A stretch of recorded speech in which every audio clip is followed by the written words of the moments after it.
The year is 1998, it's just turned November, and if you're a motorsport fan, it can only mean one thing, and that it's time for the final Grand Prix of one of the most nail-biting seasons of the 1990s. Yes, race fans, I speak none other than the Japanese Grand Prix here at the spectacular Suzuka International Speedway. The tensions were hot, the atmosphere was hotter, and for the sellout crowd eagerly anticipating the conclusion of one of the fiercest battles between Ferrari's Michael Schumacher and McLaren's Mika Hakkinen, this was poised to go down in history as a classic. The race began with two immediate stalls at the grid, which relegated title contender Michael Schumacher to the rear of the field and gave an opportunity of a lifetime for Mika to build enough of a gap to seal his fate. The race was full of drama, full of great battles, but despite Ferrari's best efforts, the deficit to the leaders and searing heat was unsustainable and eventually resulted in an early retirement. An incident that would hand Hakkinen and McLaren the world title. Life was good if you were in silver, and for McLaren especially, the result confirmed the setup that the team had was worthy of championships. For Ferrari, however, the second place validated that the Maranello team were back in the mix and were ready to pick up their first world title in over 15 years. But this story isn't about that red team's rise to glory. It's a more sinister tale, and one which explores the demise of one of history's true great motorsport organizations. It's a story about a team with heroes and villains, a team with a very successful past with larger-than-life personas representing the McLaren Formula 1 racing team. An organization baked in silverware, halls filled ceiling high with trophies, and with an all-new $500 million technology center ready for the new millennia. So the stakes were at an all-time high as McLaren Automotive prepared its next-generation sports cars with all of its glorious F1-inspired technology. And if there was ever a time to say famous last words, well, David Coulthard came up with this: nothing needs to change. So strap yourselves in for another classic Vulcan Motorsport documentary. It's been a long time coming, and this, ladies and gentlemen, is McLaren's next world champion. November 1st, 1998 would go down as more than a day of celebration. It would also mark the day that McLaren Motorsport last held the Constructors' World Championship. 25 years and counting, a full quarter century later, and the British team is still searching for another crown in the 21st century. For many new viewers of the sport, the current shell of the working team isn't a true reflection of its great motoring history. Even going back 10 years, McLaren were recognised as the fastest team on the grid. They were perhaps even more competitive at times than Ferrari, and in 2007 even found themselves overstepping the rules in the name of victory. They were beyond competitive. In fact, the early 2000s saw them build a team of some of the brightest engineers from around the world. And with the larger-than-life Ron Dennis at the helm, it was clear that great things were on the horizon. But motorsport is unforgiving, it's relentless, where even having the fastest team doesn't mean you'll win. Ferrari recognised this, Renault too, and to some degree as did Red Bull. In the past 25 years, McLaren have only held one Drivers' World Champion by way of Lewis Hamilton in 2008. Everything since has seen the British team slowly fade towards the back of the midfield. So what, I hear you ask? Other teams have suffered a similar fate. Look at Williams, for example, who have an even longer spell away from the top. All valid points, and I see this channel exploring those great teams at some point. But here I argue that unlike those other teams before, McLaren represents a globally recognised sports car franchise, and so sits above in the limelight ahead of other automakers. McLaren was, is, and will continue to play the long game, where survival supersedes victory and commercial success dwarfs its desire for glory. McLaren, therefore, is surely one of the most fascinating teams to study, and as I will now demonstrate, they are on the footsteps of victory lane. Now, when I began writing for this video, I found that most of you would already know of the downfall of this team. It's easy to point fingers at an unreliable Honda engine, but it's fair to say that McLaren were heading in that direction anyways. So I want to pick this story up upon the day a certain key figure walked into that technology center. His name is Zak Brown, and he has single-handedly made the difference to McLaren's fortunes. Believe it or not, and as controversial as this point may be, you can't not acknowledge the impact that Brown has brought in.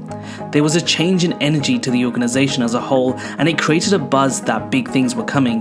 Now, as CEO, he is responsible for everything, and right from the outset, his impact was visible with the entire car livery was changed to the papaya orange that we see today.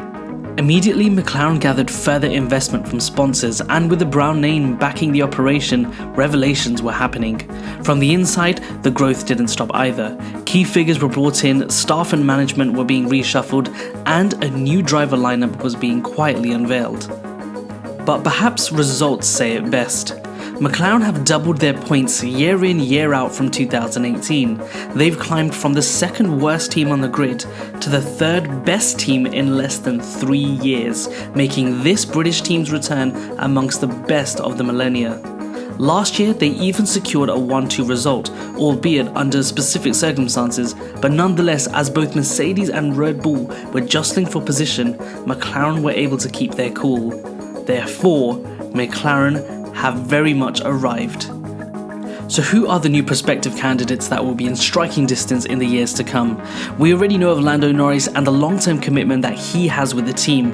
Currently contracted to race for a further 3 years is quintessential to allow both the constructor and driver to make inroads with the car and maximise their abilities to secure podiums and wins. And I mean a few wins at the very least. Whether that translates into world titles is yet to be seen, but I wouldn't count them out just yet.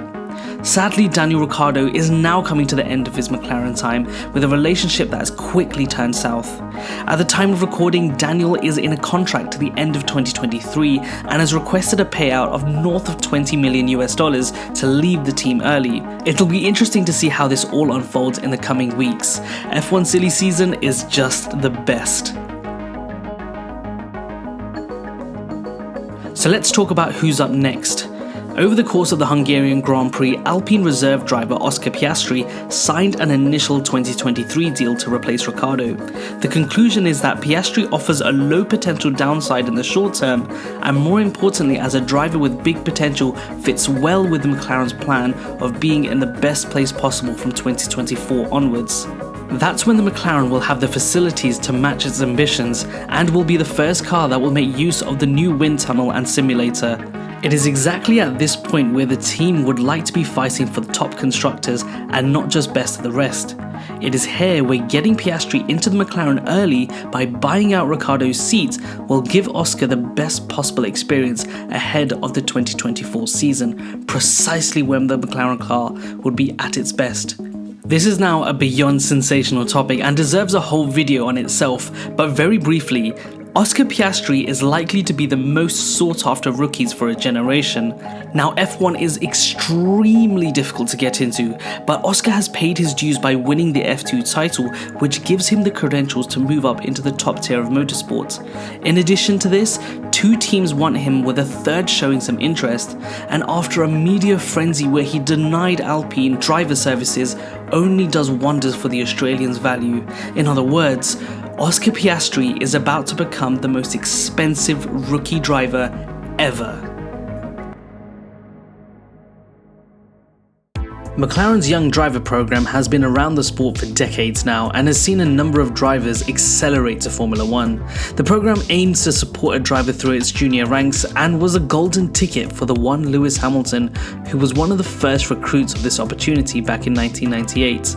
Ever since Hamilton burst out onto the scene, the success of the program was paramount, and those who were fortunate to be blessed by a contract were seen to be the chosen one among their peers. It's no joke either. In fact, 1 out of every 3 drivers who got onto this program eventually made it all the way to Formula 1, thus making it an extremely sought after backing among younger seeds. The initiative was put on pause in 2019 after Lando Norris graduated from the program and from F2 up into the McLaren team. It also meant that current young driver Sergio Camaro was dropped but later became a test driver for 2 constructors the following year. Zak Brown said, "We were going for a very targeted approach," whatever that means, but in March of 2021, a young chap representing the United States called Hugo Ugochukwu was announced as a McLaren young driver. Currently, Hugo races in British Formula 4 with Carlin Motorsport and sits 3rd in the championship standings. Now, being only 15 years old, it's difficult to say when this driver will enter McLaren or even if he will enter the sport, as despite the backing from a big established team, it doesn't always mean success. Having said this, there will always be an immense amount of pressure to perform, and the entire motorsport world is watching. If I'm being very honest, I question the program as a whole because it literally picked up one highlight driver and not so much in the 25 years since. I also don't see loyalty either. I mean, after all the backing given to the drivers throughout their junior careers, only 4 graduates have actually driven for the Mclaren team.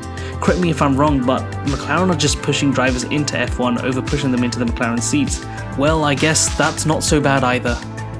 When finding our next champion, it's also worthwhile looking at our current grid to see who will partner Lando in the coming years. Could we see a tired Charles Leclerc make a shock move from Ferrari after what's been happening in this lackluster year? Probably not, but perhaps more suitable candidate lays with AlphaTauri. Our resident handyman Pierre Gasly, who is currently in contract until the end of 2023.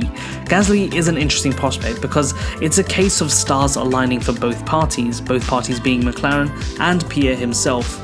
The 2024 season would mark the arrival of major development facilities for the team, and so the car would need finer refinements throughout the course of the year, something that an incoming rookie in Oscar Piastri may not be able to provide suitable feedback for. But a more mature Gasly would be able to do this just fine. He's got a proven track record of this as well. Then there's the race pace that Pierre has and sheer desire to win.